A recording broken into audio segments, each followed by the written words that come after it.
The Gods. An essay by Colonel Robert G. Ingersoll. An honest God is the noblest work of man. Each nation has created a god, and the god has always resembled his creators. He hated and loved what they hated and loved, and he was invariably found on the side of those in power. Each god was intensely patriotic, and detested all nations but his own. All these gods demanded praise, flattery, worship.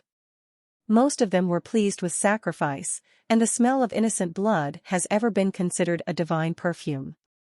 All these gods have insisted upon having a vast number of priests, and the priests have always insisted upon being supported by the people, and the principal business of these priests has been to boast about their god, and to insist that he could easily vanquish all the other gods put together.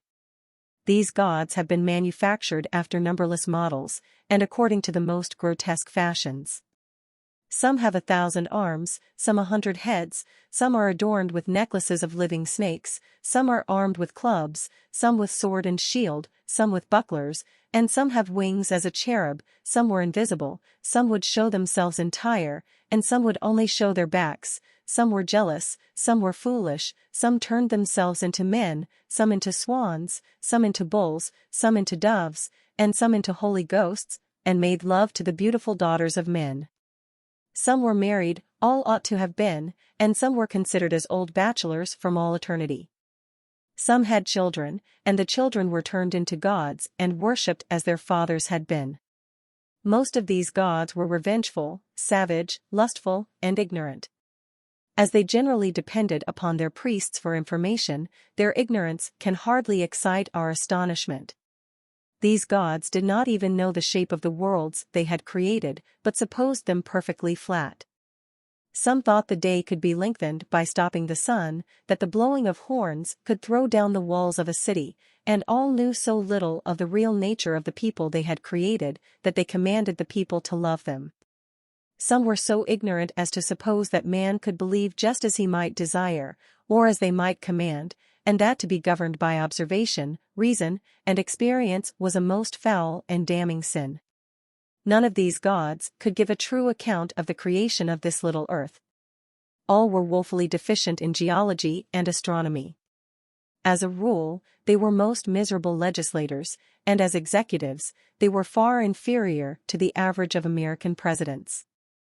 These deities have demanded the most abject and degrading obedience. In order to please them, man must lay his very face in the dust. Of course, they have always been partial to the people who created them, and have generally shown their partiality by assisting those people to rob and destroy others, and to ravish their wives and daughters. Nothing is so pleasing to these gods as the butchery of unbelievers. Nothing so enrages them, even now, as to have someone deny their existence. Few nations have been so poor as to have but one god. Gods were made so easily, and the raw material cost so little, that generally the god market was fairly glutted, and heaven crammed with these phantoms.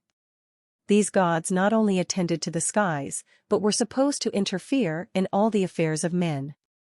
They presided over everybody and everything. They attended to every department. All was supposed to be under their immediate control. Nothing was too small, nothing too large, the falling of sparrows and the motions of the planets were alike attended to by these industrious and observing deities. From their starry thrones they frequently came to the earth for the purpose of imparting information to man. It is related of one that he came amid thunderings and lightnings in order to tell the people that they should not cook a kid in its mother's milk. Some left their shining abodes to tell women that they should, or should not, have children, to inform a priest how to cut and wear his apron, and to give directions as to the proper manner of cleaning the intestines of a bird. When the people failed to worship one of these gods, or failed to feed and clothe his priests, which was much the same thing, he generally visited them with pestilence and famine.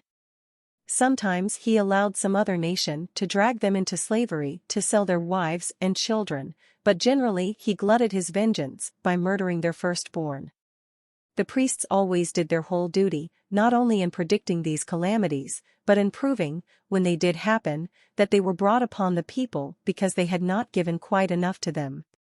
These gods differed just as the nations differed. The greatest and most powerful had the most powerful gods, while the weaker ones were obliged to content themselves with the very offscourings of the heavens.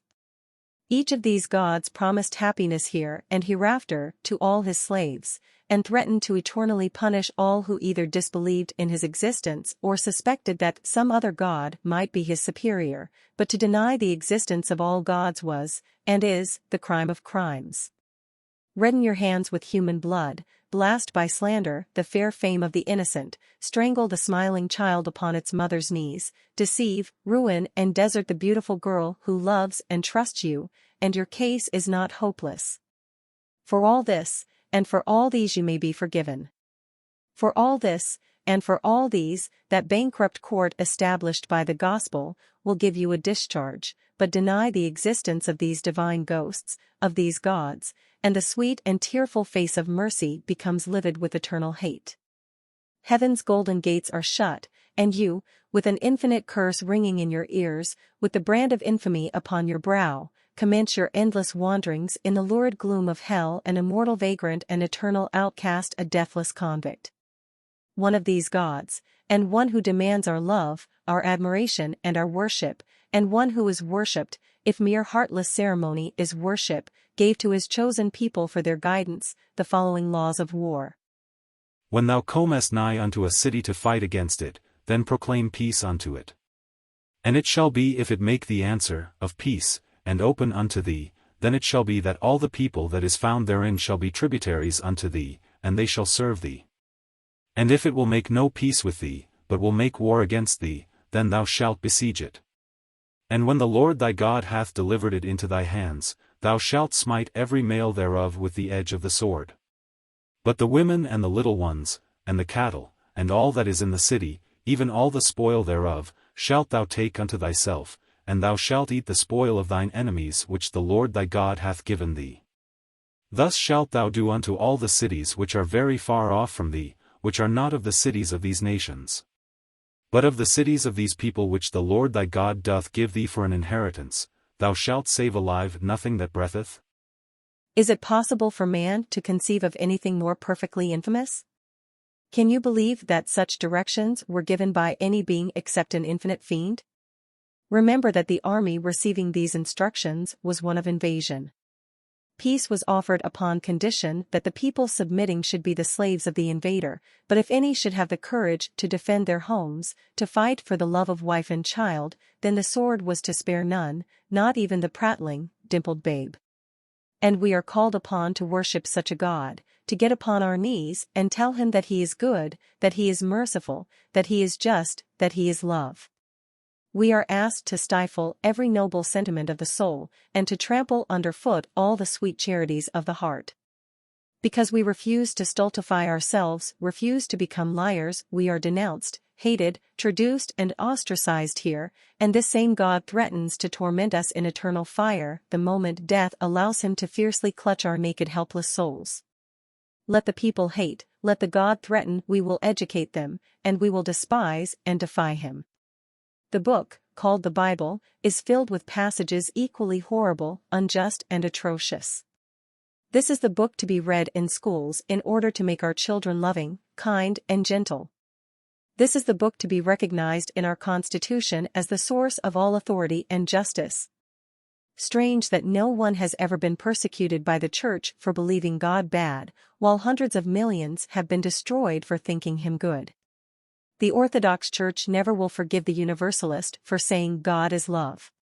It has always been considered as one of the very highest evidences of true and undefiled religion to insist that all men, women and children deserve eternal damnation. It has always been heresy to say, God will at last save all. We are asked to justify these frightful passages, these infamous laws of war, because the Bible is the Word of God. As a matter of fact, there never was, and there never can be, an argument, even tending to prove the inspiration of any book whatsoever. In the absence of positive evidence, analogy and experience, argument is simply impossible, and at the very best, can amount only to a useless agitation of the air. The instant we admit that a book is too sacred to be doubted, or even reasoned about, we are mental serfs. It is infinitely absurd to suppose that a god would address a communication to intelligent beings, and yet make it a crime, to be punished in eternal flames, for them to use their intelligence for the purpose of understanding his communication. If we have the right to use our reason, we certainly have the right to act in accordance with it, and no god can have the right to punish us for such action. The doctrine that future happiness depends upon belief is monstrous. It is the infamy of infamies. The notion that faith in Christ is to be rewarded by an eternity of bliss, while a dependence upon reason, observation, and experience merits everlasting pain, is too absurd for refutation, and can be relieved only by that unhappy mixture of insanity and ignorance, called faith.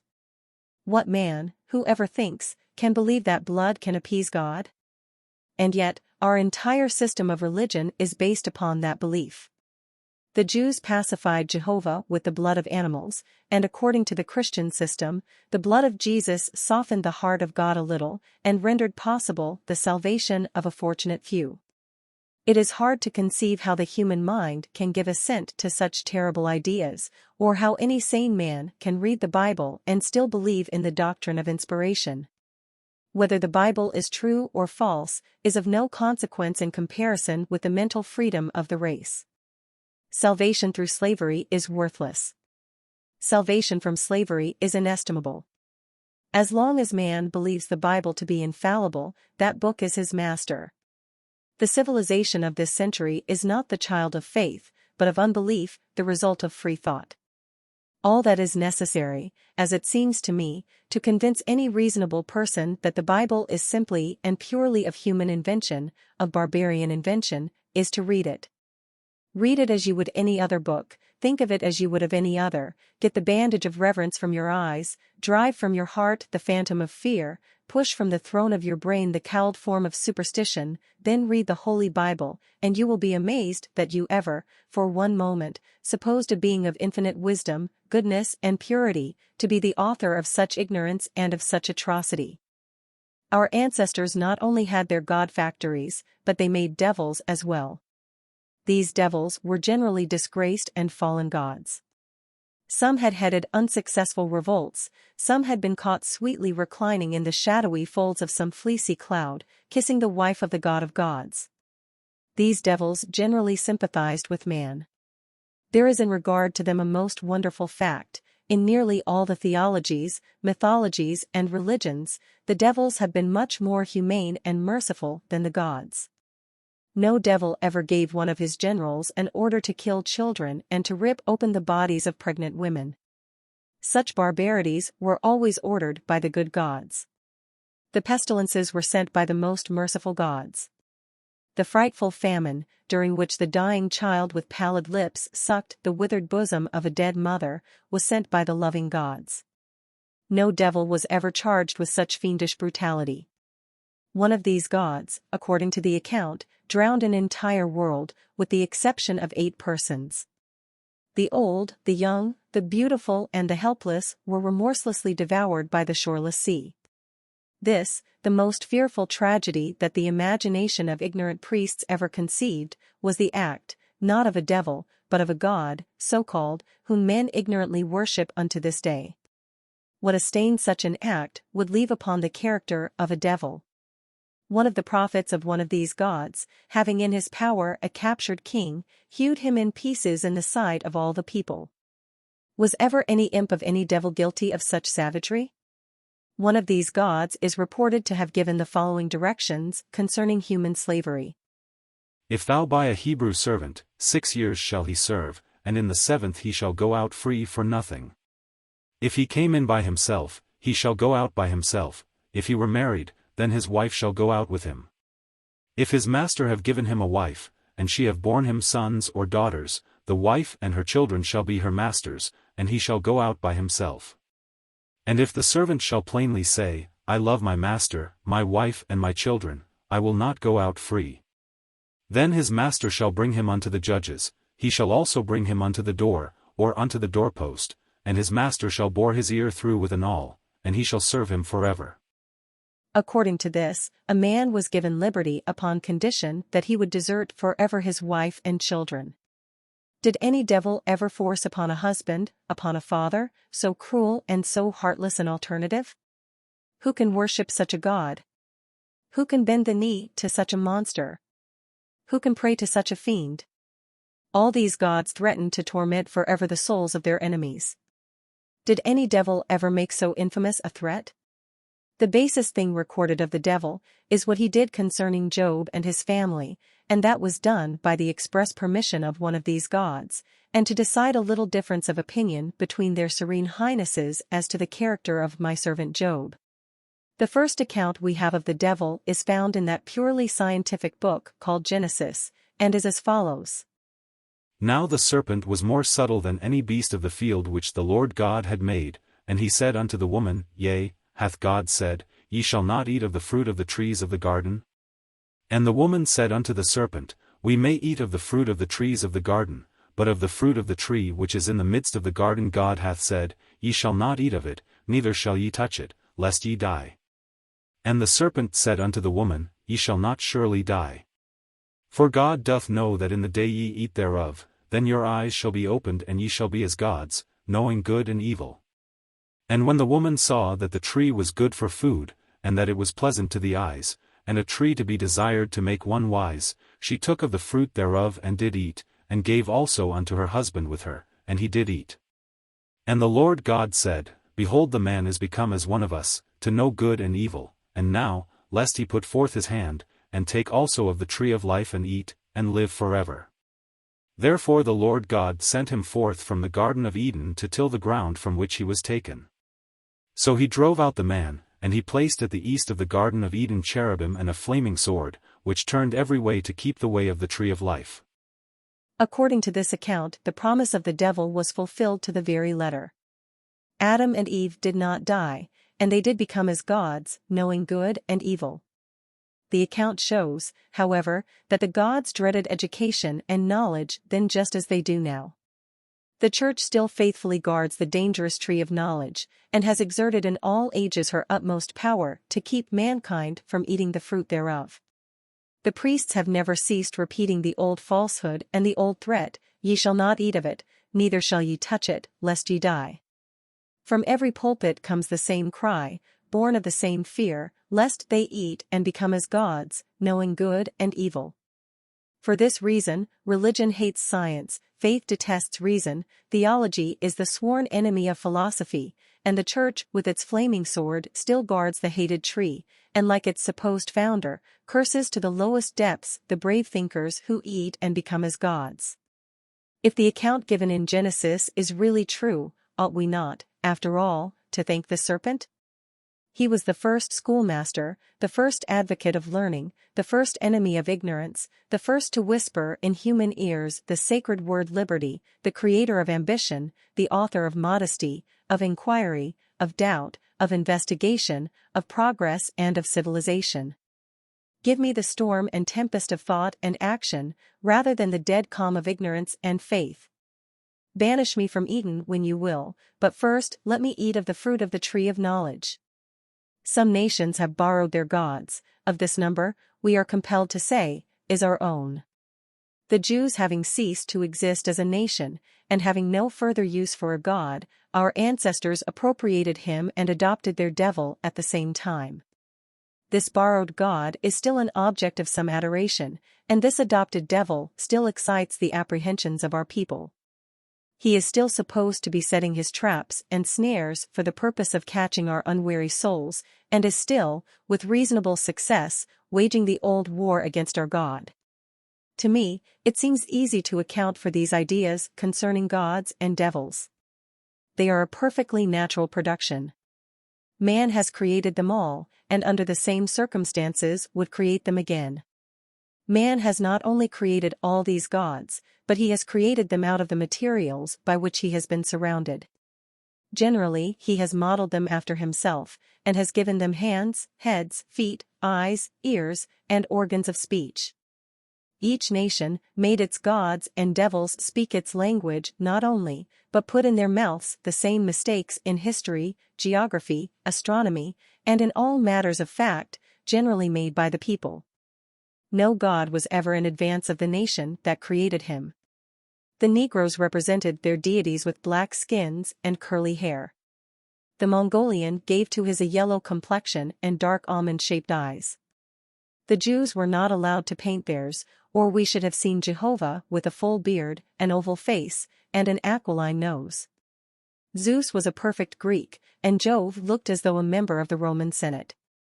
The gods of Egypt had the patient face and placid look of the loving people who made them. The gods of northern countries were represented warmly clad in robes of fur, those of the tropics were naked. The gods of India were often mounted upon elephants, those of some islanders were great swimmers, and the deities of the Arctic zone were passionately fond of whales' blubber. Nearly all people have carved or painted representations of their gods, and these representations were, by the lower classes, generally treated as the real gods, and to these images and idols they addressed prayers and offered sacrifice. In some countries, even at this day, if the people after long praying do not obtain their desires, they turn their images off as impotent gods, or upbraid them in a most reproachful manner, loading them with blows and curses. How now, dog of a spirit, they say, we give you lodging in a magnificent temple, we gild you with gold, feed you with the choicest food, and offer incense to you, yet, after all this care, you are so ungrateful as to refuse us what we ask. Hereupon they will pull the god down and drag him through the filth of the street. If, in the meantime, it happens that they obtain their request, then, with a great deal of ceremony, they wash him clean, carry him back and place him in his temple again, where they fall down and make excuses for what they have done. Of a truth, they say, we were a little too hasty, and you were a little too long in your grant. Why should you bring this beating on yourself? But what is done cannot be undone. Let us not think of it any more. If you will forget what is past, we will gild you over brighter again than before. Man has never been at a loss for gods. He has worshipped almost everything, including the vilest and most disgusting beasts. He has worshipped fire, earth, air, water, light, stars, and for hundreds of ages prostrated himself before enormous snakes. Savage tribes often make gods of articles they get from civilized people. The Tadas worship a cowbell. The Kodas worship 2 silver plates, which they regard as husband and wife, and another tribe manufactured a god out of a king of hearts. Man, having always been the physical superior of woman, accounts for the fact that most of the high gods have been males. Had woman been the physical superior, the powers supposed to be the rulers of nature would have been women, and instead of being represented in the apparel of man, they would have luxuriated in trains, low-neck dresses, laces, and back hair. Nothing can be plainer than that each nation gives to its god its peculiar characteristics, and that every individual gives to his god his personal peculiarities. Man has no ideas, and can have none, except those suggested by his surroundings. He cannot conceive of anything utterly unlike what he has seen or felt. He can exaggerate, diminish, combine, separate, deform, beautify, improve, multiply and compare what he sees, what he feels, what he hears, and all of which he takes cognizance through the medium of the senses, but he cannot create. Having seen exhibitions of power, he can say, omnipotent. Having lived, he can say, immortality. Knowing something of time, he can say, eternity. Conceiving something of intelligence, he can say, God. Having seen exhibitions of malice, he can say, devil. A few gleams of happiness having fallen athwart the gloom of his life, he can say, heaven. Pain, in its numberless forms, having been experienced, he can say, hell. Yet all these ideas have a foundation in fact, and only a foundation.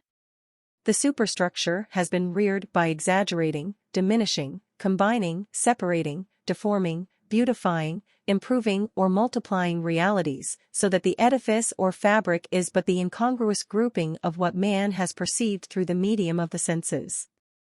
It is as though we should give to a lion the wings of an eagle, the hoofs of a bison, the tail of a horse, the pouch of a kangaroo, and the trunk of an elephant. We have in imagination created an impossible monster. And yet the various parts of this monster really exist.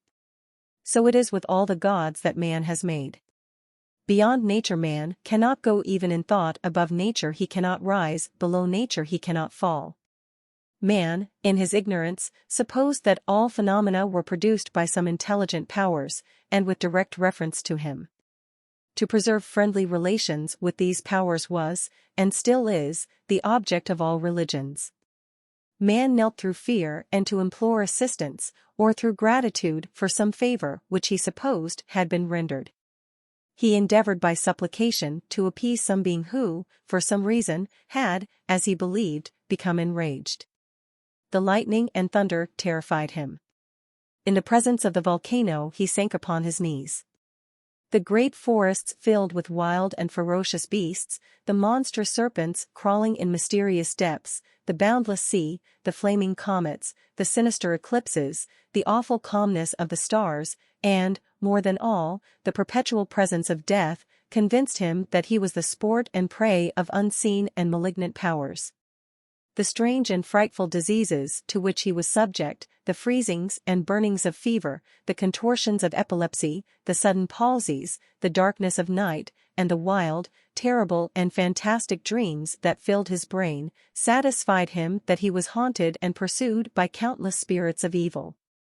For some reason he supposed that these spirits differed in power, that they were not all alike malevolent, that the higher controlled the lower, and that his very existence depended upon gaining the assistance of the more powerful. For this purpose he resorted to prayer, to flattery, to worship and to sacrifice.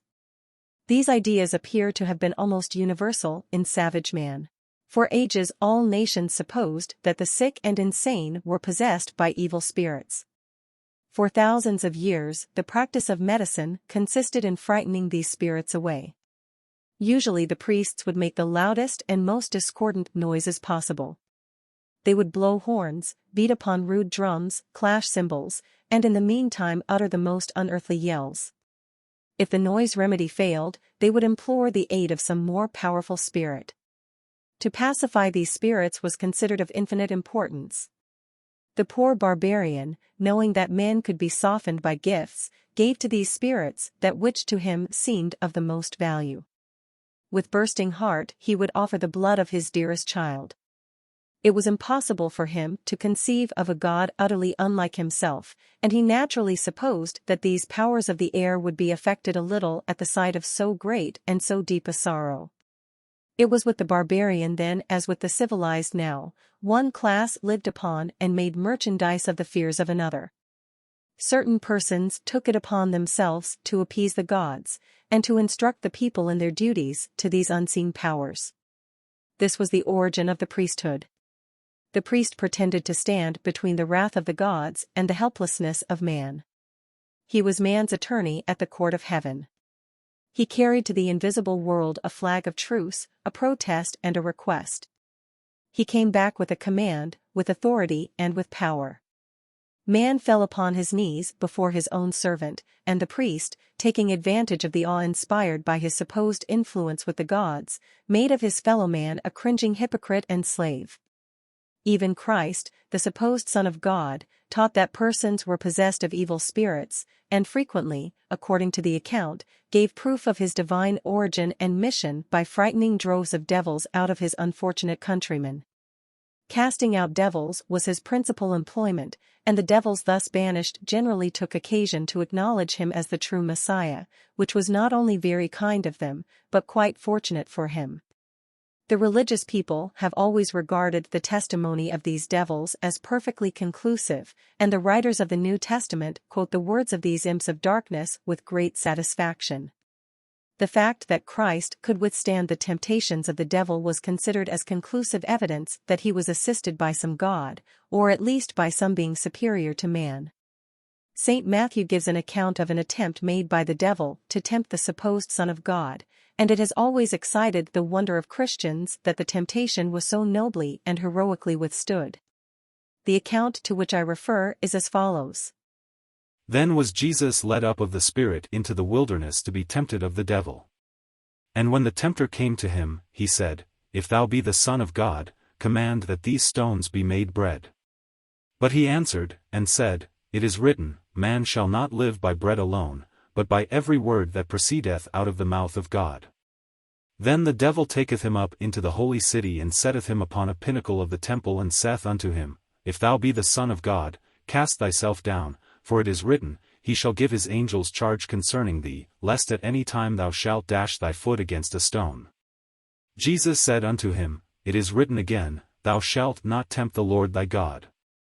Again the devil taketh him up into an exceeding high mountain and sheweth him all the kingdoms of the world and the glory of them, and saith unto him, All these will I give thee if thou wilt fall down and worship me. The Christians now claim that Jesus was God. If he was God, of course the devil knew that fact, and yet, according to this account, the devil took the omnipotent God and placed him upon a pinnacle of the temple, and endeavored to induce him to dash himself against the earth. Failing in that, he took the Creator, owner and governor of the universe up into an exceeding high mountain, and offered him this world, this grain of sand, if he, the God of all the worlds, would fall down and worship him, a poor devil, without even a tax title to 1 foot of dirt. Is it possible the devil was such an idiot? Should any great credit be given to this deity for not being caught with such chaff? Think of it. The devil, the prince of sharpers, the king of cunning, the master of finesse, trying to bribe God with a grain of sand that belonged to God. Is there in all the religious literature of the world anything more grossly absurd than this? These devils, according to the Bible, were of various kinds. Some could speak and hear, others were deaf and dumb. All could not be cast out in the same way. The deaf and dumb spirits were quite difficult to deal with. St. Mark tells of a gentleman who brought his son to Christ. The boy, it seems, was possessed of a dumb spirit, over which the disciples had no control. Jesus said unto the spirit, Thou dumb and deaf spirit, I charge thee come out of him, and enter no more into him. Whereupon, the deaf spirit, having heard what was said, cried out, being dumb, and immediately vacated the premises. The ease with which Christ controlled this deaf and dumb spirit excited the wonder of his disciples, and they asked him privately why they could not cast that spirit out. To whom he replied, This kind can come forth by nothing but prayer and fasting. Is there a Christian in the whole world who would believe such a story if found in any other book? The trouble is, these pious people shut up their reason, and then open their Bible. In the olden times the existence of devils was universally admitted. The people had no doubt upon that subject, and from such belief it followed as a matter of course, that a person, in order to vanquish these devils, had either to be a god, or to be assisted by one. All founders of religions have established their claims to divine origin by controlling evil spirits and suspending the laws of nature. Casting out devils was a certificate of divinity. A prophet, unable to cope with the powers of darkness, was regarded with contempt. The utterance of the highest and noblest sentiments, the most blameless and holy life, commanded but little respect, unless accompanied by power to work miracles and command spirits. This belief in good and evil powers had its origin in the fact that man was surrounded by what he was pleased to call good and evil phenomena. Phenomena affecting man pleasantly were ascribed to good spirits, while those affecting him unpleasantly or injuriously were ascribed to evil spirits. It being admitted that all phenomena were produced by spirits, the spirits were divided according to the phenomena, and the phenomena were good or bad as they affected man. Good spirits were supposed to be the authors of good phenomena, and evil spirits of the evil, so that the idea of a devil has been as universal as the idea of a god. Many writers maintain that for an idea to become universal must be true, that all universal ideas are innate, and that innate ideas cannot be false. If the fact that an idea has been universal proves that it is innate, and if the fact that an idea is innate proves that it is correct, then the believers in innate ideas must admit that the evidence of a God superior to nature, and of a devil superior to nature, is exactly the same, and that the existence of such a devil must be as self-evident as the existence of such a God. The truth is, a God was inferred from good, and a devil from bad phenomena. And it is just as natural and logical to suppose that a devil would cause happiness as to suppose that a God would produce misery. Consequently, if an intelligence, infinite and supreme, is the immediate author of all phenomena, it is difficult to determine whether such intelligence is the friend or enemy of man. If phenomena were all good, we might say they were all produced by a perfectly beneficent being. If they were all bad, we might say they were produced by a perfectly malevolent power, but, as phenomena are, as they affect man, both good and bad, they must be produced by different and antagonistic spirits, by one who is sometimes actuated by kindness, and sometimes by malice, or all must be produced of necessity, and without reference to their consequences upon man. The foolish doctrine that all phenomena can be traced to the interference of good and evil spirits has been, and still is, almost universal. That most people still believe in some spirit that can change the natural order of events is proven by the fact that nearly all resort to prayer. Thousands, at this very moment, are probably imploring some supposed power to interfere on their behalf. Some want health restored, some ask that the loved and absent be watched over and protected, some pray for riches, some for rain, some want diseases stayed, some vainly ask for food, some ask for revivals, a few ask for more wisdom, and now and then one tells the Lord to do as he may think best.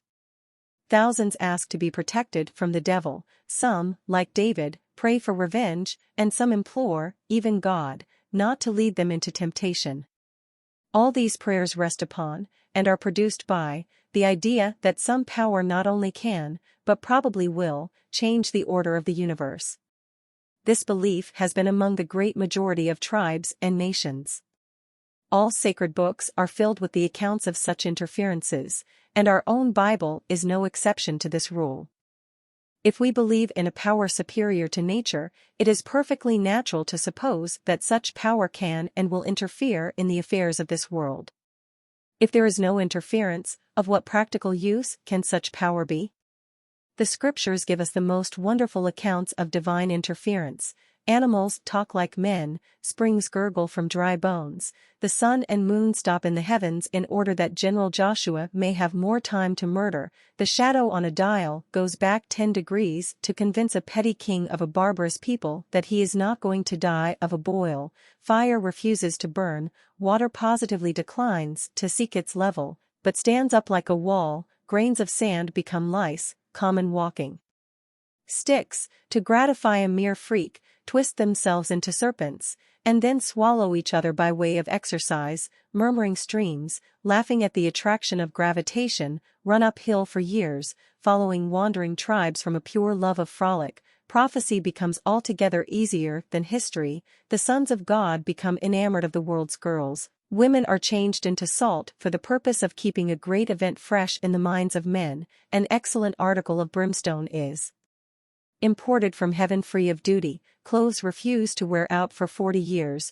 birds keep restaurants and feed wandering prophets free of expense, bears tear children in pieces for laughing at old men without wigs, muscular development depends upon the length of one's hair, dead people come to life, simply to get a joke on their enemies and heirs, witches and wizards converse freely with the souls of the departed, and God himself becomes a stonecutter and engraver, after having been a tailor and dressmaker.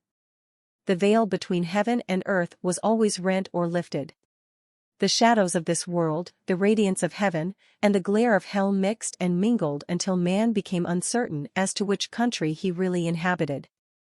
Man dwelt in an unreal world. He mistook his ideas, his dreams, for real things. His fears became terrible and malicious monsters.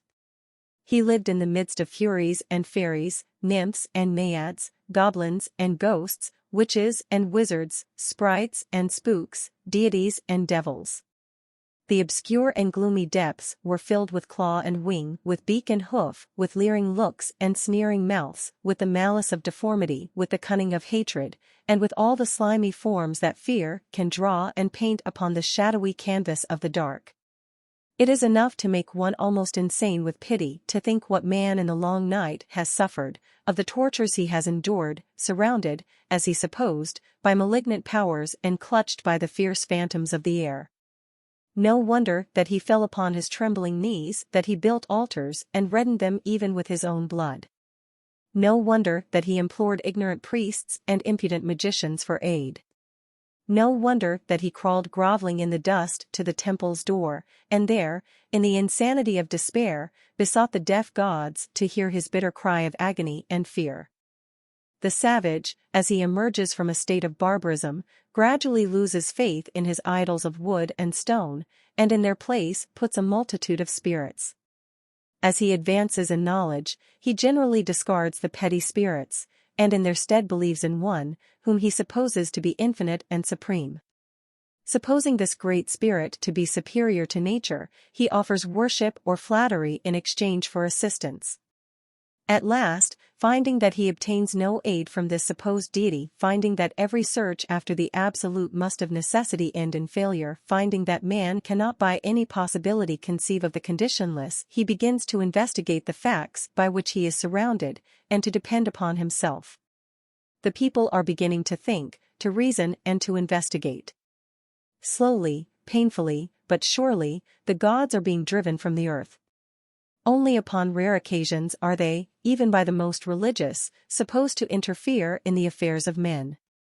In most matters we are at last supposed to be free. Since the invention of steamships and railways, so that the products of all countries can be easily interchanged, the gods have quit the business of producing famine. Now and then they kill a child because it is idolized by its parents. As a rule, they have given up causing accidents on railroads, exploding boilers, and bursting kerosene lamps. Cholera, yellow fever, and smallpox are still considered heavenly weapons, but measles, itch and ague are now attributed to natural causes. As a general thing, the gods have stopped drowning children, except as a punishment for violating the Sabbath.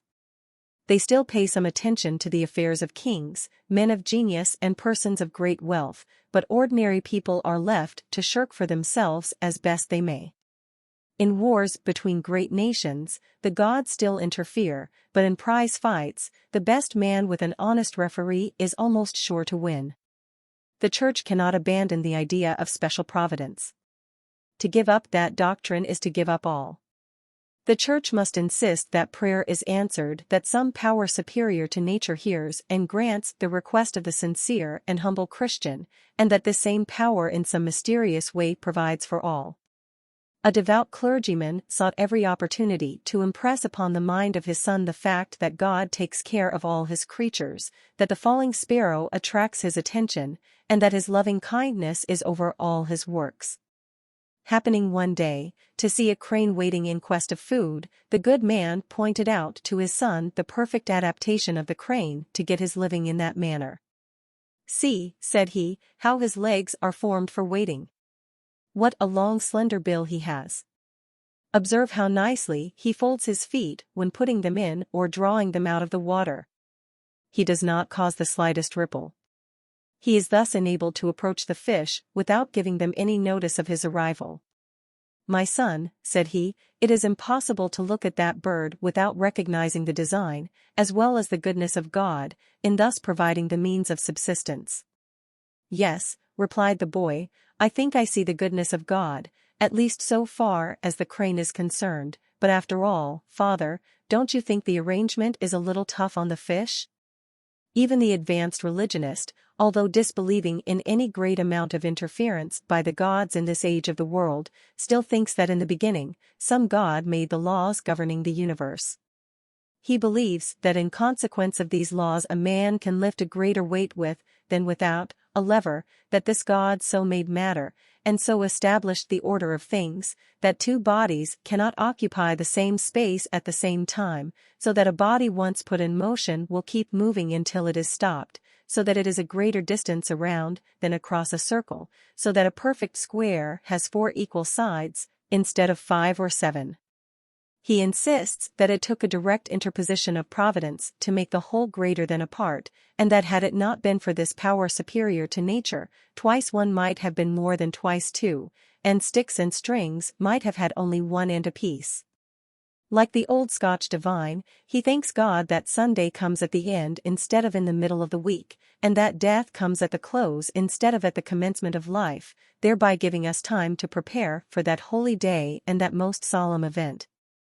These religious people see nothing but design everywhere, and personal, intelligent interference in everything. They insist that the universe has been created, and that the adaptation of means to ends is perfectly apparent. They point us to the sunshine, to the flowers, to the April rain, and to all there is of beauty and of use in the world. Did it ever occur to them that a cancer is as beautiful in its development as is the reddest rose? That what they are pleased to call the adaptation of means to ends is as apparent in the cancer as in the April rain?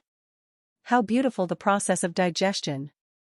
By what ingenious methods the blood is poisoned so that the cancer shall have food! By what wonderful contrivances the entire system of man is made to pay tribute to this divine and charming cancer! See by what admirable instrumentalities it feeds itself from the surrounding quivering, dainty flesh. See how it gradually but surely expands and grows. By what marvelous mechanism it is supplied with long and slender roots that reach out to the most secret nerves of pain for sustenance and life. What beautiful colors it presents! Seen through the microscope, it is a miracle of order and beauty. All the ingenuity of man cannot stop its growth. Think of the amount of thought it must have required to invent a way by which the life of one man might be given to produce one cancer? Is it possible to look upon it and doubt that there is design in the universe, and that the inventor of this wonderful cancer must be infinitely powerful, ingenious, and good? We are told that the universe was designed and created, and that it is absurd to suppose that matter has existed from eternity, but that it is perfectly self-evident that a God has. If a God created the universe, then there must have been a time when he commenced to create. Back of that time there must have been an eternity, during which there had existed nothing, absolutely nothing, except this supposed God. According to this theory, this God spent an eternity, so to speak, in an infinite vacuum and in perfect idleness. Admitting that a God did create the universe, the question then arises, of what did he create it? It certainly was not made of nothing. Nothing, considered in the light of a raw material, is a most decided failure. It follows, then, that the God must have made the universe out of himself, he being the only existence. The universe is material, and if it was made of God, the God must have been material. With this very thought in his mind, Anaximander of Miletus said, "Creation is the decomposition of the infinite." It has been demonstrated that the earth would fall to the sun only for the fact that it is attracted by other worlds, and those worlds must be attracted by other worlds still beyond them, and so on, without end. This proves the material universe to be infinite. If an infinite universe has been made out of an infinite God, how much of the God is left? The idea of a creative deity is gradually being abandoned, and nearly all truly scientific minds admit that matter must have existed from eternity. It is indestructible, and the indestructible cannot be created. It is the crowning glory of our century to have demonstrated the indestructibility and the eternal persistence of force. Neither matter nor force can be increased nor diminished. Force cannot exist apart from matter. Matter exists only in connection with force, and consequently, a force apart from matter, and superior to nature, is a demonstrated impossibility. Force, then, must have also existed from eternity, and could not have been created. Matter in its countless forms, from dead earth to the eyes of those we love, and force, in all its manifestations, from simple motion to the grandest thought, deny creation and defy control. Thought is a form of force. We walk with the same force with which we think. Man is an organism that changes several forms of force into thought force. Man is a machine into which we put what we call food, and produce what we call thought. Think of that wonderful chemistry by which bread was changed into the divine tragedy of Hamlet. A God must not only be material, but he must be an organism, capable of changing other forms of force into thought force. This is what we call eating. Therefore, if the God thinks, he must eat, that is to say, he must of necessity have some means of supplying the force with which to think. It is impossible to conceive of a being who can eternally impart force to matter, and yet have no means of supplying the force thus imparted.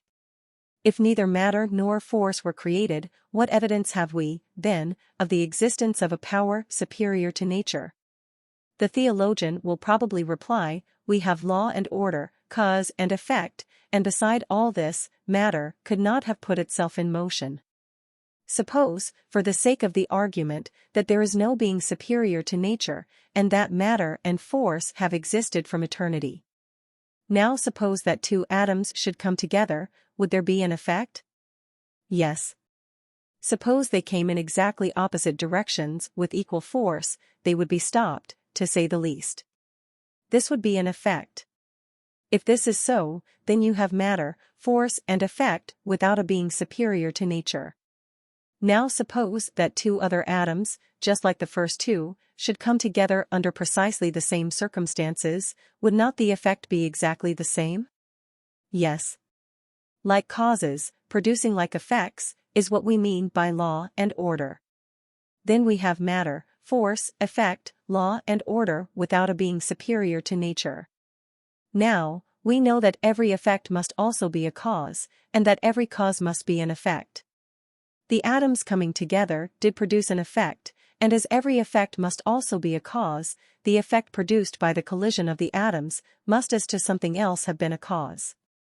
Then we have matter, force, law, order, cause and effect without a being superior to nature. Nothing is left for the supernatural but empty space. His throne is a void, and his boasted realm is without matter, without force, without law, without cause, and without effect.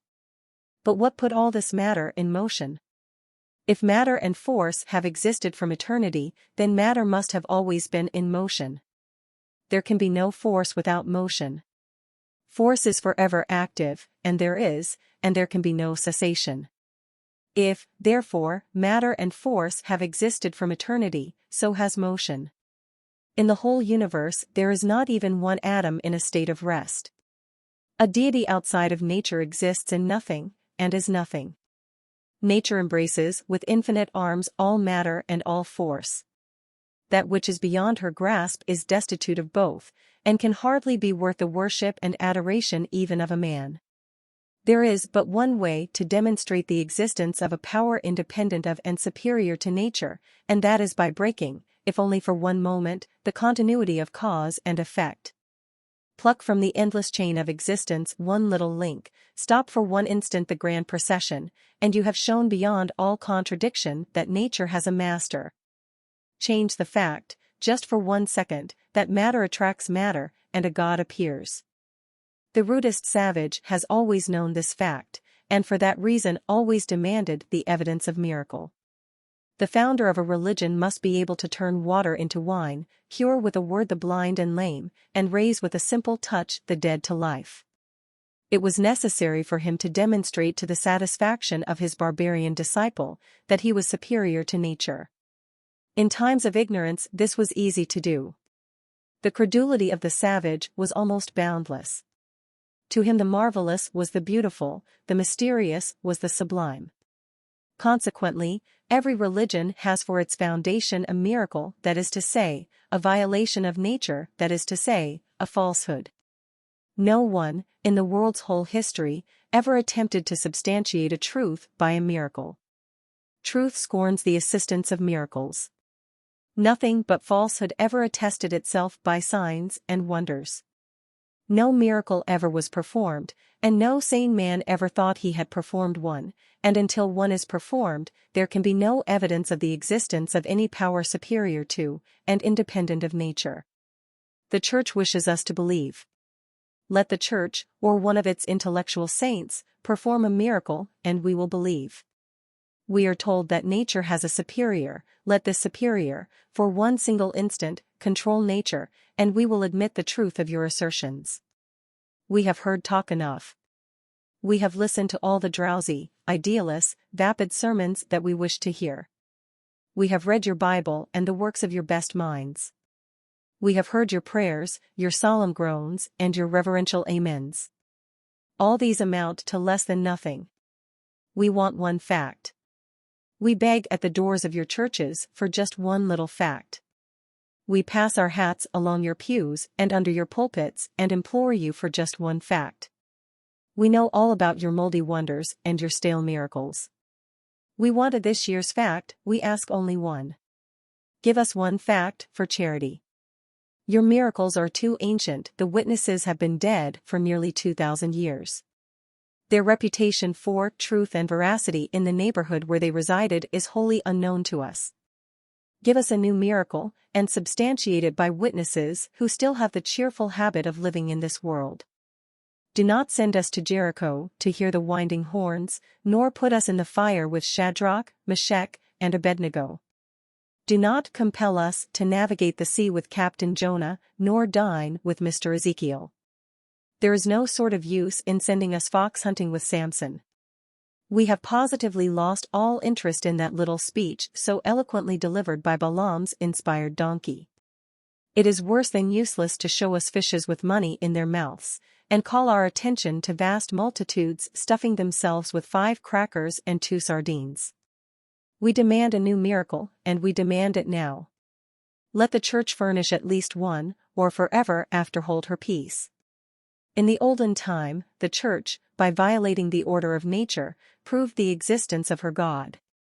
At that time miracles were performed with the most astonishing ease. They became so common that the church ordered her priests to desist. And now the same church, the people having found some little sense, admits, not only that she cannot perform a miracle, but insists that the absence of miracle, the steady, unbroken march of cause and effect, proves the existence of a power superior to nature.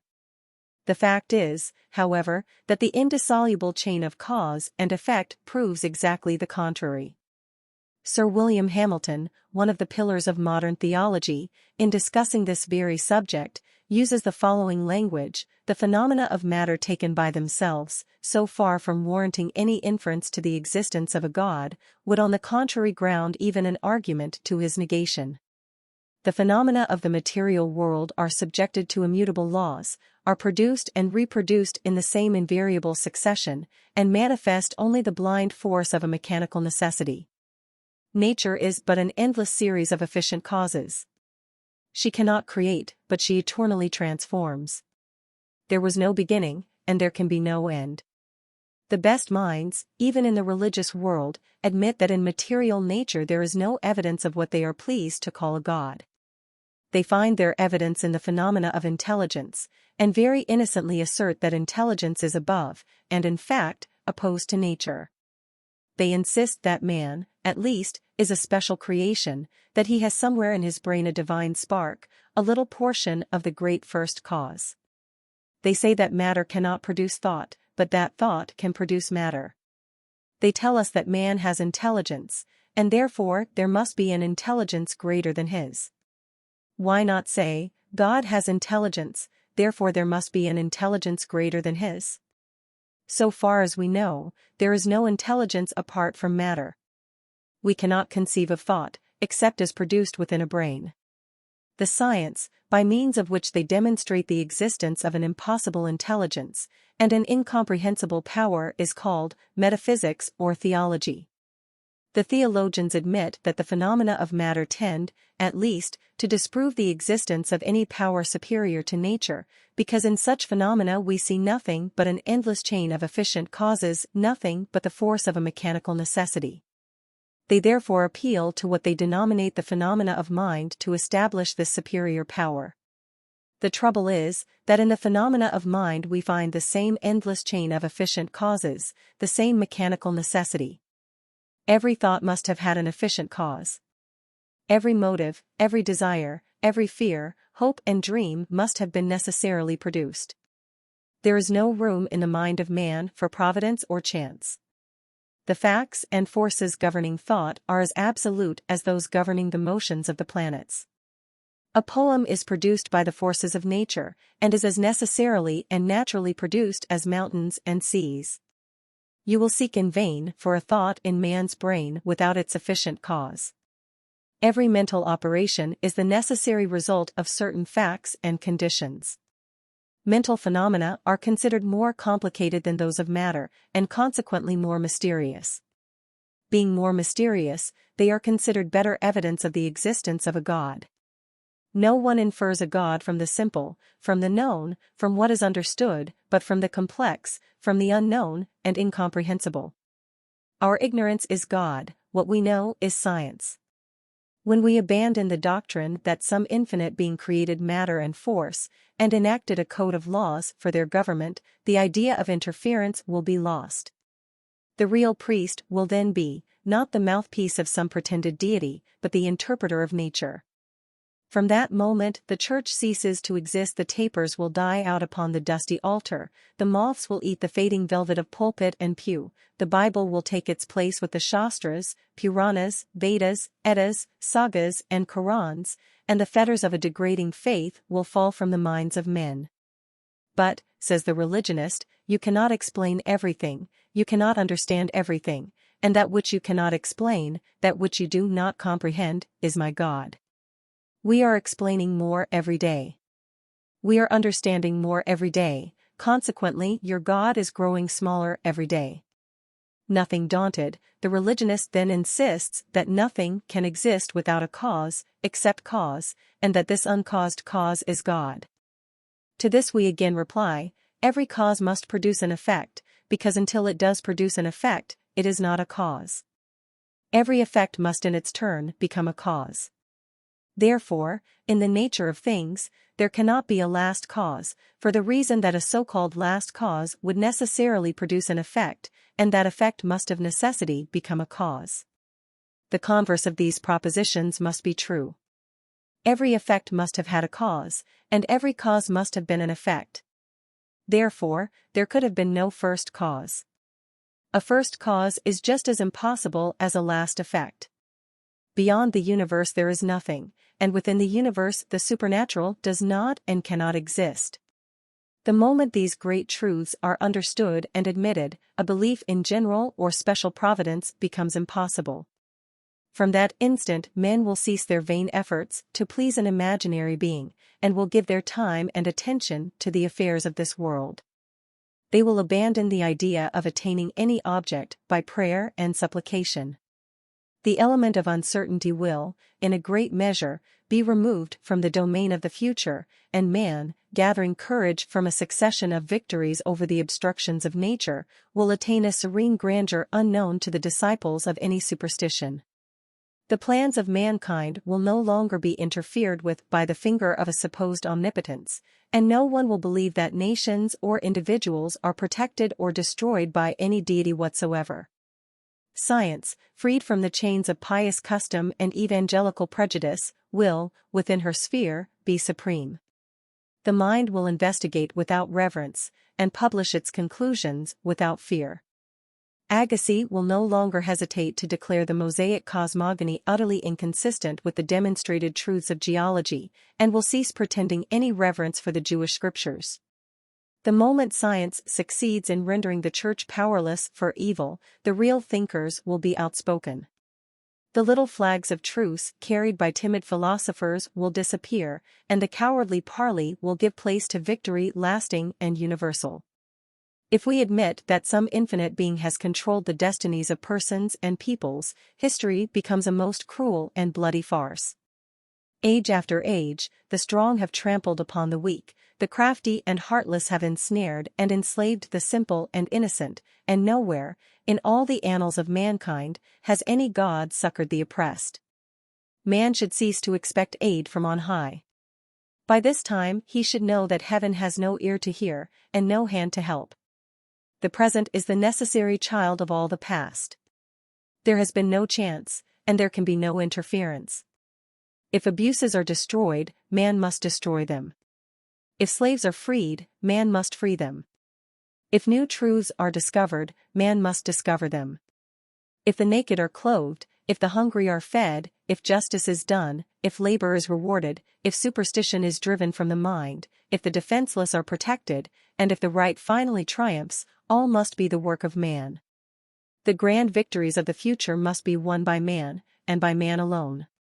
Nature, so far as we can discern, without passion and without intention, forms, transforms, and retransforms forever. She neither weeps nor rejoices. She produces man without purpose, and obliterates him without regret. She knows no distinction between the beneficial and the hurtful. Poison and nutrition, pain and joy, life and death, smiles and tears are alike to her. She is neither merciful nor cruel. She cannot be flattered by worship nor melted by tears. She does not know even the attitude of prayer. She appreciates no difference between poison in the fangs of snakes and mercy in the hearts of men.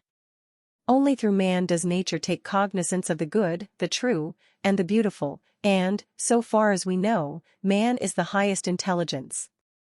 And yet man continues to believe that there is some power independent of and superior to nature, and still endeavors, by form, ceremony, supplication, hypocrisy and sacrifice, to obtain its aid. His best energies have been wasted in the service of this phantom. The horrors of witchcraft were all born of an ignorant belief in the existence of a totally depraved being superior to nature, acting in perfect independence of her laws, and all religious superstition has had for its basis a belief in at least two beings, one good and the other bad, both of whom could arbitrarily change the order of the universe.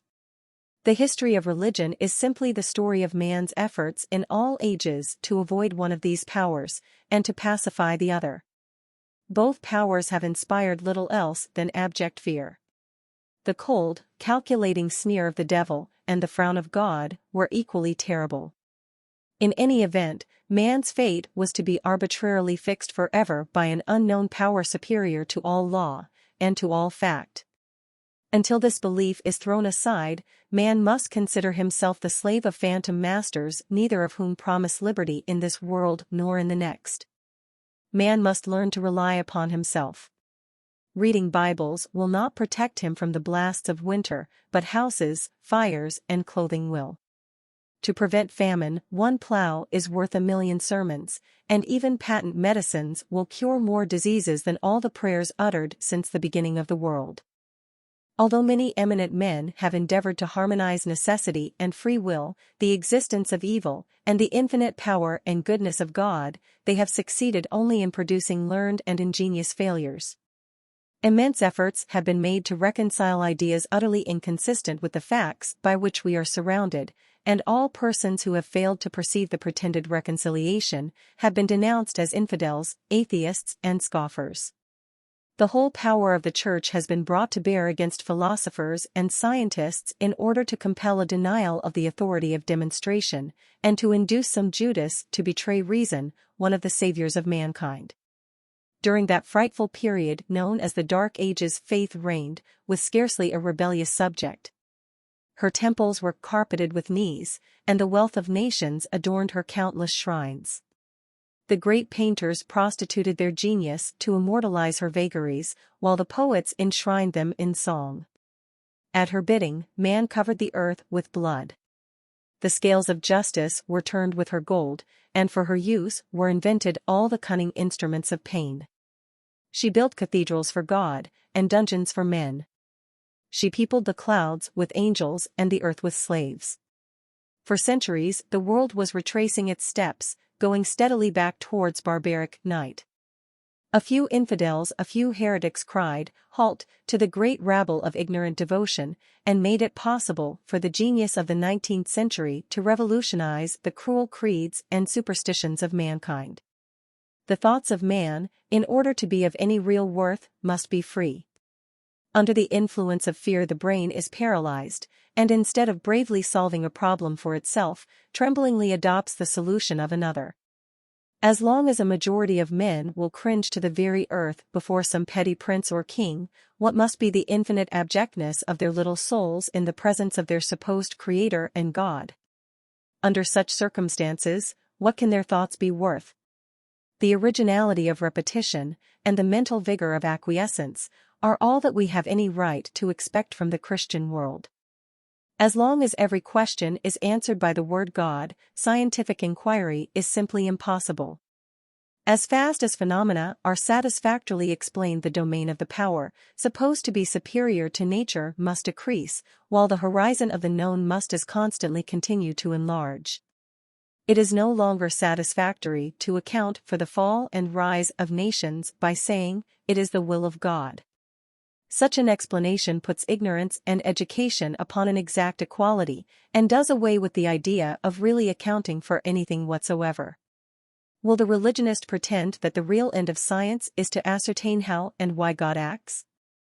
Science, from such a standpoint, would consist in investigating the law of arbitrary action, and in a grand endeavor to ascertain the rules necessarily obeyed by infinite caprice. From a philosophical point of view, science is knowledge of the laws of life, of the conditions of happiness, of the facts by which we are surrounded, and the relations we sustain to men and things by means of which man, so to speak, subjugates nature and bends the elemental powers to his will, making blind force the servant of his brain. A belief in special providence does away with the spirit of investigation and is inconsistent with personal effort. Why should man endeavor to thwart the designs of God? Which of you, by taking thought, can add 1 cubit to his stature? Under the influence of this belief, man, basking in the sunshine of a delusion, considers the lilies of the field and refuses to take any thought for the morrow. Believing himself in the power of an infinite being, who can, at any moment, dash him to the lowest hell or raise him to the highest heaven, he necessarily abandons the idea of accomplishing anything by his own efforts. As long as this belief was general, the world was filled with ignorance, superstition, and misery. The energies of man were wasted in a vain effort to obtain the aid of this power, supposed to be superior to nature. For countless ages, even men were sacrificed upon the altar of this impossible God. To please him, mothers have shed the blood of their own babes, martyrs have chanted triumphant songs in the midst of flame, priests have gorged themselves with blood, nuns have forsworn the ecstasies of love, old men have tremblingly implored, women have sobbed and entreated, every pain has been endured, and every horror has been perpetrated. Through the dim long years that have fled, humanity has suffered more than can be conceived. Most of the misery has been endured by the weak, the loving, and the innocent. Women have been treated like poisonous beasts, and little children trampled upon as though they had been vermin. Numberless altars have been reddened, even with the blood of babes, beautiful girls have been given to slimy serpents, whole races of men doomed to centuries of slavery, and everywhere there has been outrage beyond the power of genius to express. During all these years the suffering have supplicated, the withered lips of famine have prayed, the pale victims have implored, and heaven has been deaf and blind. Of what use have the gods been to man? It is no answer to say that some God created the world, established certain laws, and then turned his attention to other matters, leaving his children weak, ignorant and unaided to fight the battle of life alone. It is no solution to declare that in some other world this God will render a few, or even all, his subjects happy. What right have we to expect that a perfectly wise, good and powerful being will ever do better than he has done, and is doing? The world is filled with imperfections. If it was made by an infinite being, what reason have we for saying that he will render it nearer perfect than it now is?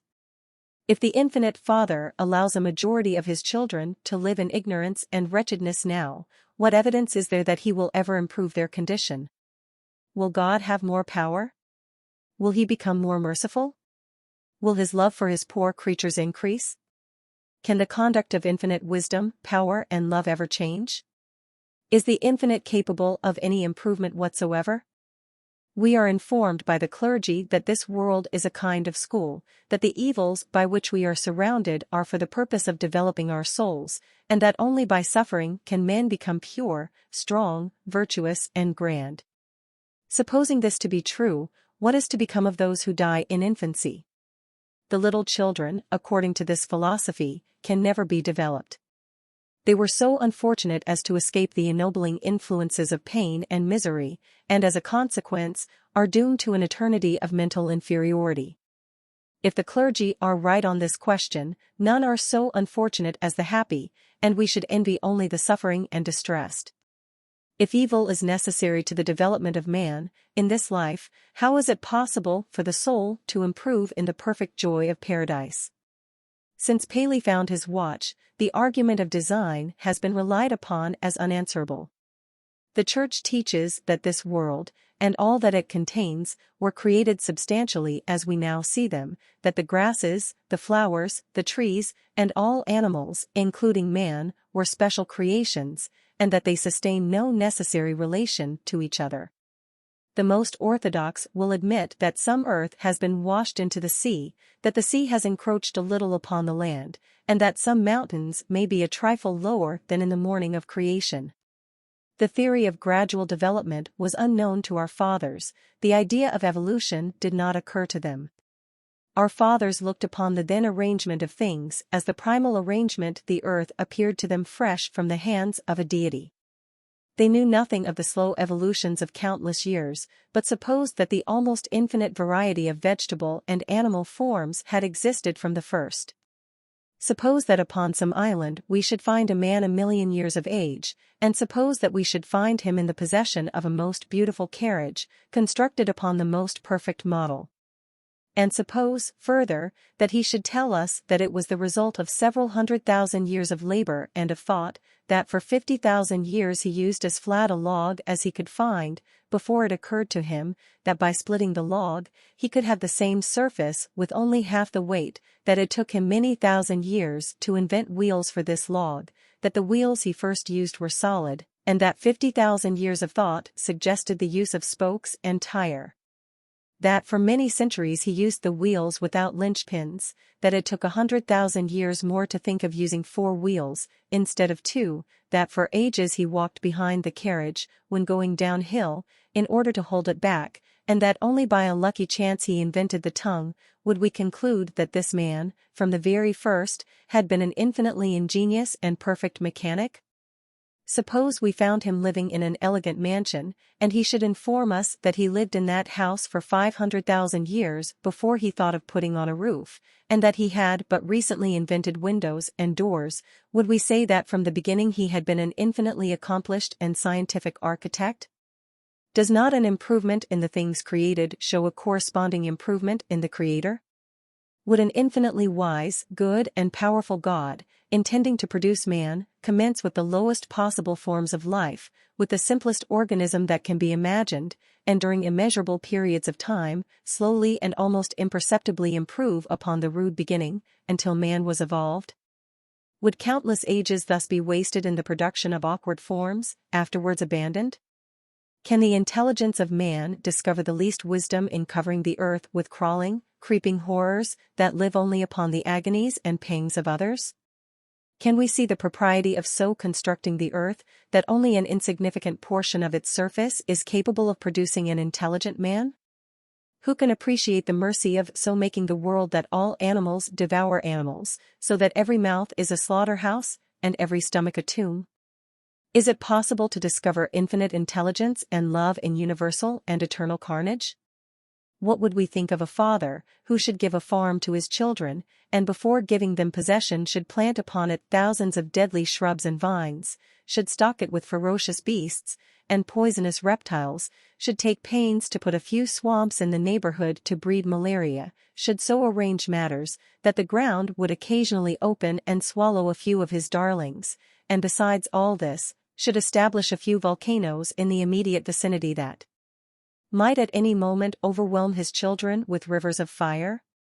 Suppose that this father neglected to tell his children which of the plants were deadly, that the reptiles were poisonous, failed to say anything about the earthquakes, and kept the volcano business a profound secret, would we pronounce him angel or fiend?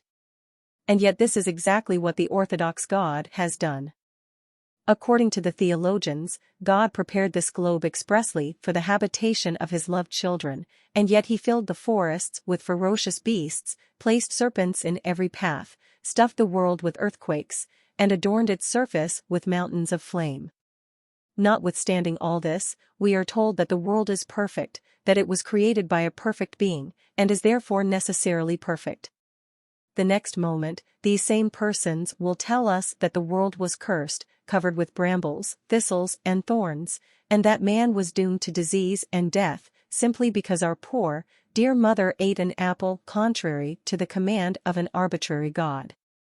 A very pious friend of mine, having heard that I had said the world was full of imperfections, asked me if the report was true. Upon being informed that it was, he expressed great surprise that anyone could be guilty of such presumption. He said that, in his judgment, it was impossible to point out an imperfection. "Be kind enough," said he, "to name even one improvement that you could make, if you had the power." "Well," said I would make good health catching, instead of disease. The truth is, it is impossible to harmonize all the ills, and pains, and agonies of this world with the idea that we were created by, and are watched over and protected by an infinitely wise, powerful and beneficent God, who is superior to and independent of nature. The clergy, however, balance all the real ills of this life with the expected joys of the next. We are assured that all is perfection in heaven, there the skies are cloudless, there all is serenity and peace. Here empires may be overthrown, dynasties may be extinguished in blood, millions of slaves may toil 'neath the fierce rays of the sun, and the cruel strokes of the lash, yet all is happiness in heaven. Pestilences may strew the earth with corpses of the loved, the survivors may bend above them in agony, yet the placid bosom of heaven is unruffled. Children may expire vainly asking for bread, babes may be devoured by serpents, while the gods sit smiling in the clouds. The innocent may languish unto death in the obscurity of dungeons, brave men and heroic women may be changed to ashes at the bigot's stake, while heaven is filled with song and joy. Out on the wide sea, in darkness and in storm, the shipwrecked struggle with the cruel waves while the angels play upon their golden harps. The streets of the world are filled with the diseased, the deformed and the helpless, the chambers of pain are crowded with the pale forms of the suffering, while the angels float and fly in the happy realms of day. In heaven they are too happy to have sympathy, too busy singing to aid the imploring and distressed. Their eyes are blinded, their ears are stopped and their hearts are turned to stone by the infinite selfishness of joy. The saved mariner is too happy when he touches the shore to give a moment's thought to his drowning brothers. With the indifference of happiness, with the contempt of bliss, heaven barely glances at the miseries of earth.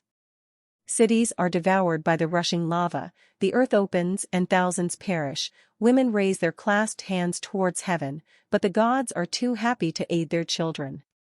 The smiles of the deities are unacquainted with the tears of men. The shouts of heaven drown the sobs of earth. Having shown how man created gods, and how he became the trembling slave of his own creation, the questions naturally arise: how did he free himself even a little, from these monarchs of the sky, from these despots of the clouds, from this aristocracy of the air? How did he, even to the extent that he has, outgrow his ignorant, abject terror, and throw off the yoke of superstition? Probably, the first thing that tended to disabuse his mind was the discovery of order, of regularity, of periodicity in the universe. From this he began to suspect that everything did not happen purely with reference to him. He noticed that whatever he might do, the motions of the planets were always the same, that eclipses were periodical, and that even comets came at certain intervals. This convinced him that eclipses and comets had nothing to do with him, and that his conduct had nothing to do with them. He perceived that they were not caused for his benefit or injury. He thus learned to regard them with admiration instead of fear.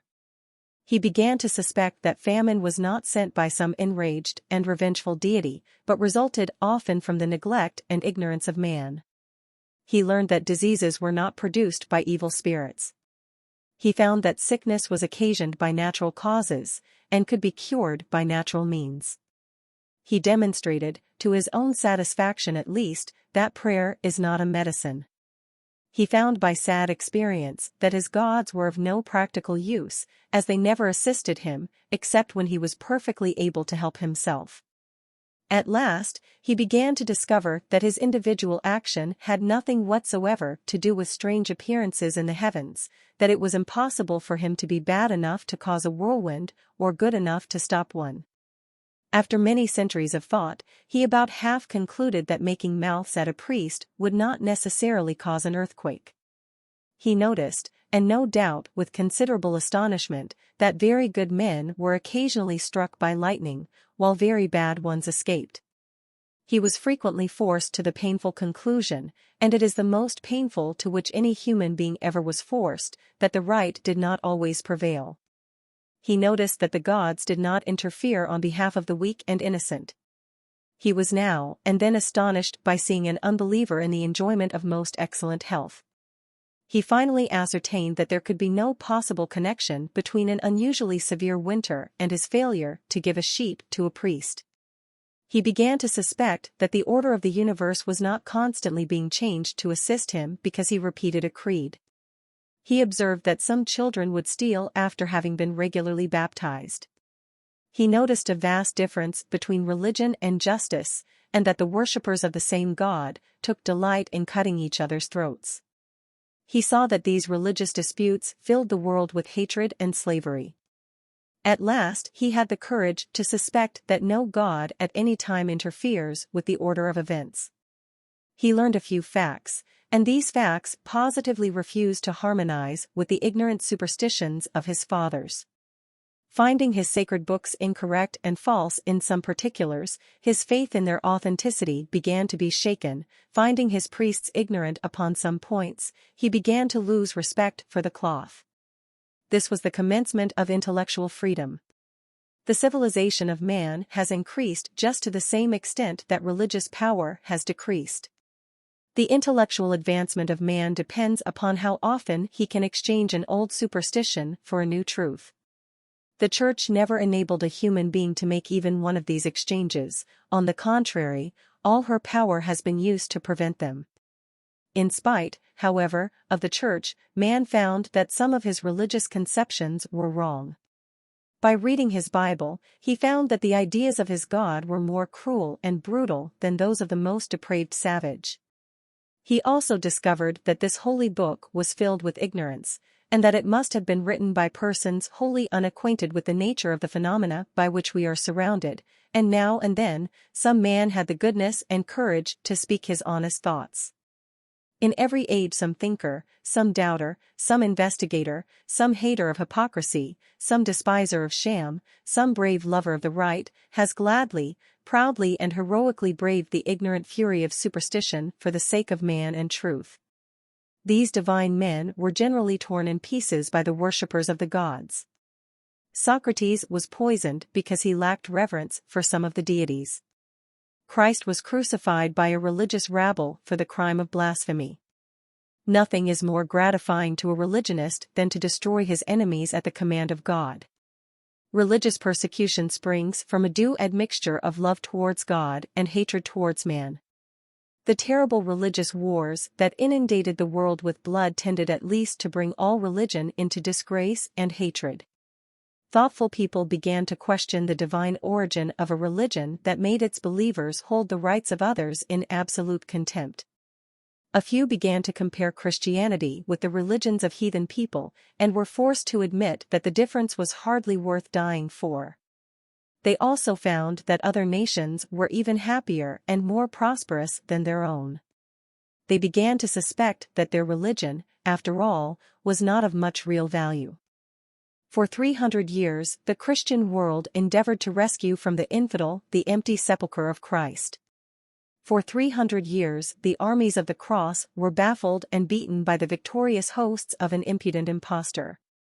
This immense fact sowed the seeds of distrust throughout all Christendom, and millions began to lose confidence in a God who had been vanquished by Muhammad. The people also found that commerce made friends where religion made enemies, and that religious zeal was utterly incompatible with peace between nations or individuals. They discovered that those who loved the gods most were apt to love men least, that the arrogance of universal forgiveness was amazing, that the most malicious had the effrontery to pray for their enemies, and that humility and tyranny were the fruit of the same tree. For ages, a deadly conflict has been waged between a few brave men and women of thought and genius upon the one side, and the great ignorant religious mass on the other. This is the war between science and faith. The few have appealed to reason, to honor, to law, to freedom, to the known, and to happiness here in this world. The many have appealed to prejudice, to fear, to miracle, to slavery, to the unknown, and to misery hereafter. The few have said, think. The many have said, believe. The first doubt was the womb and cradle of progress, and from the first doubt, man has continued to advance. Men began to investigate, and the church began to oppose. The astronomer scanned the heavens, while the church branded his grand forehead with the word, infidel, and now, not a glittering star in all the vast expanse bears a Christian name. In spite of all religion, the geologist penetrated the earth, read her history in books of stone, and found, hidden within her bosom, souvenirs of all the ages. Old ideas perished in the retort of the chemist, and useful truths took their places. One by one religious conceptions have been placed in the crucible of science, and thus far, nothing but dross has been found. A new world has been discovered by the microscope, everywhere has been found the infinite, in every direction man has investigated and explored, and nowhere, in earth or stars, has been found the footstep of any being superior to or independent of nature. Nowhere has been discovered the slightest evidence of any interference from without. These are the sublime truths that enabled man to throw off the yoke of superstition. These are the splendid facts that snatched the scepter of authority from the hands of priests. In that vast cemetery, called the past, are most of the religions of men, and there, too, are nearly all their gods. The sacred temples of India were ruins long ago. Over column and cornice, over the painted and pictured walls, cling and creep the trailing vines.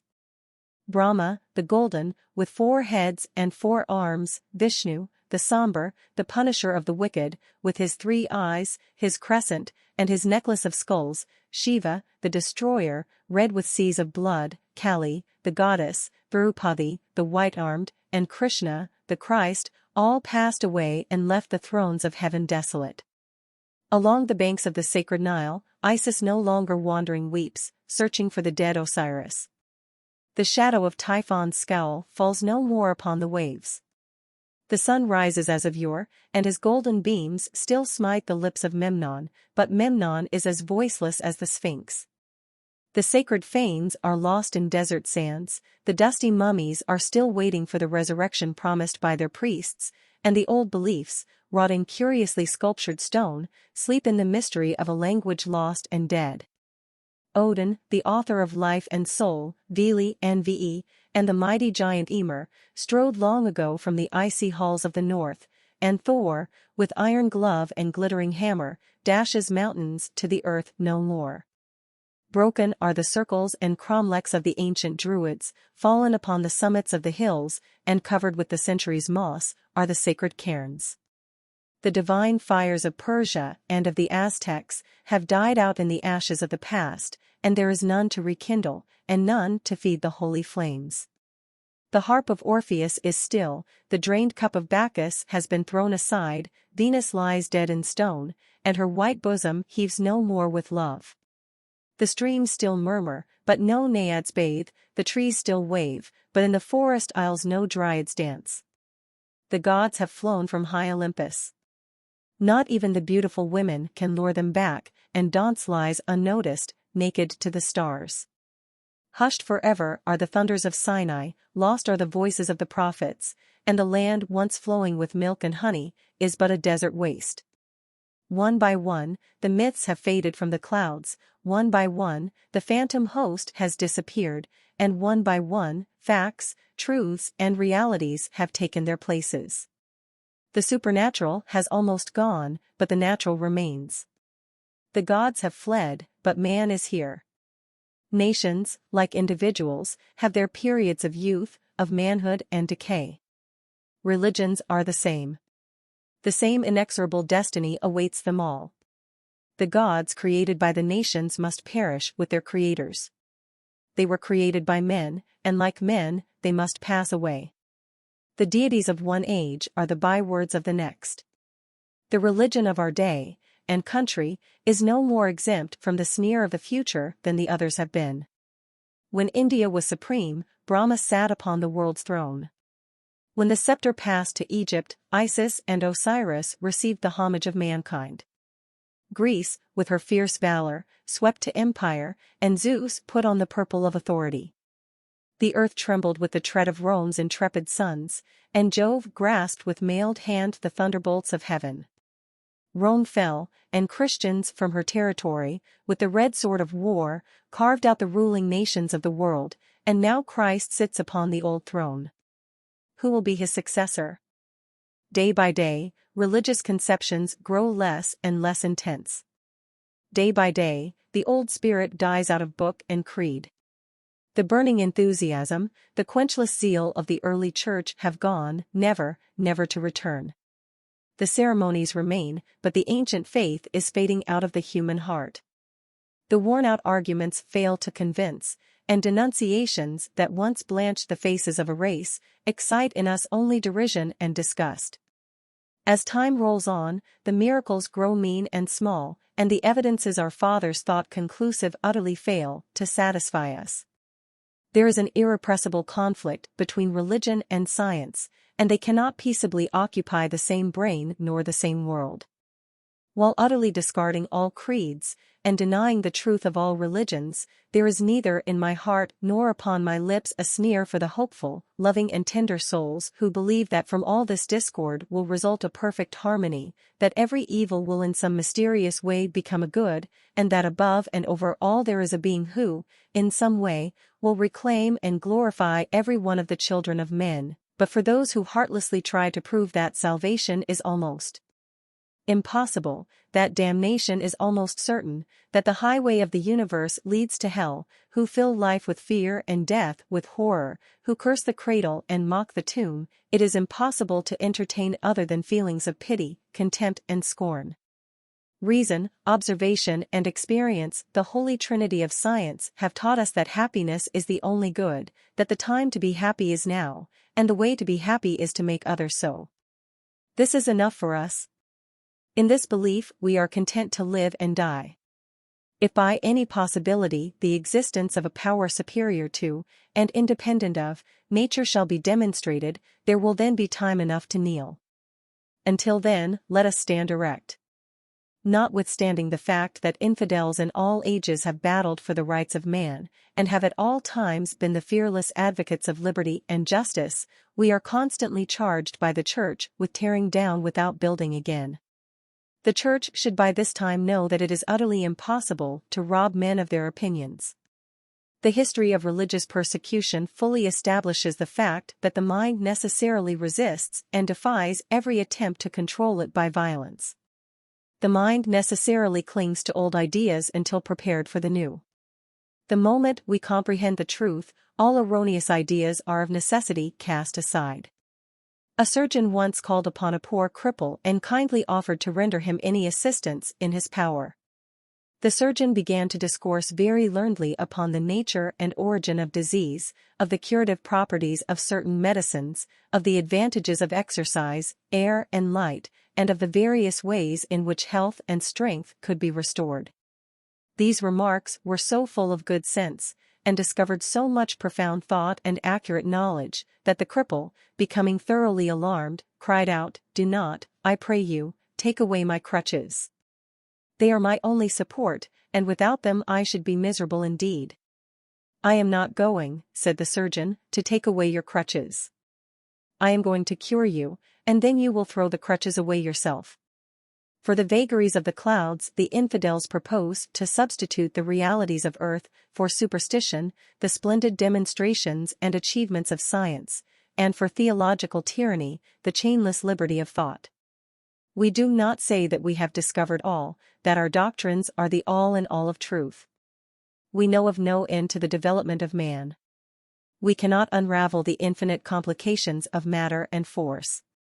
The history of one monad is as unknown as that of the universe, one drop of water is as wonderful as all the seas, one leaf, as all the forests, and one grain of sand, as all the stars. We are not endeavoring to chain the future, but to free the present. We are not forging fetters for our children, but we are breaking those our fathers made for us. We are the advocates of inquiry, of investigation and thought. This of itself is an admission that we are not perfectly satisfied with all our conclusions. Philosophy has not the egotism of faith. While superstition builds walls and creates obstructions, science opens all the highways of thought. We do not pretend to have circumnavigated everything, and to have solved all difficulties, but we do believe that it is better to love men than to fear gods, that it is grander and nobler to think and investigate for yourself than to repeat a creed. We are satisfied that there can be but little liberty on earth while men worship a tyrant in heaven. We do not expect to accomplish everything in our day, but we want to do what good we can, and to render all the service possible in the holy cause of human progress. We know that doing away with gods and supernatural persons and powers is not an end. It is a means to an end, the real end being the happiness of man. Felling forests is not the end of agriculture. Driving pirates from the sea is not all there is of commerce. We are laying the foundations of the grand temple of the future, not the temple of all the gods, but of all the people wherein, with appropriate rites, will be celebrated the religion of humanity. We are doing what little we can to hasten the coming of the day when society shall cease producing millionaires and mendicants, gorged indolence and famished industry, truth in rags, and superstition robed and crowned. We are looking for the time when the useful shall be the honorable, and when reason, throned upon the world's brain, shall be the King of kings and God of gods.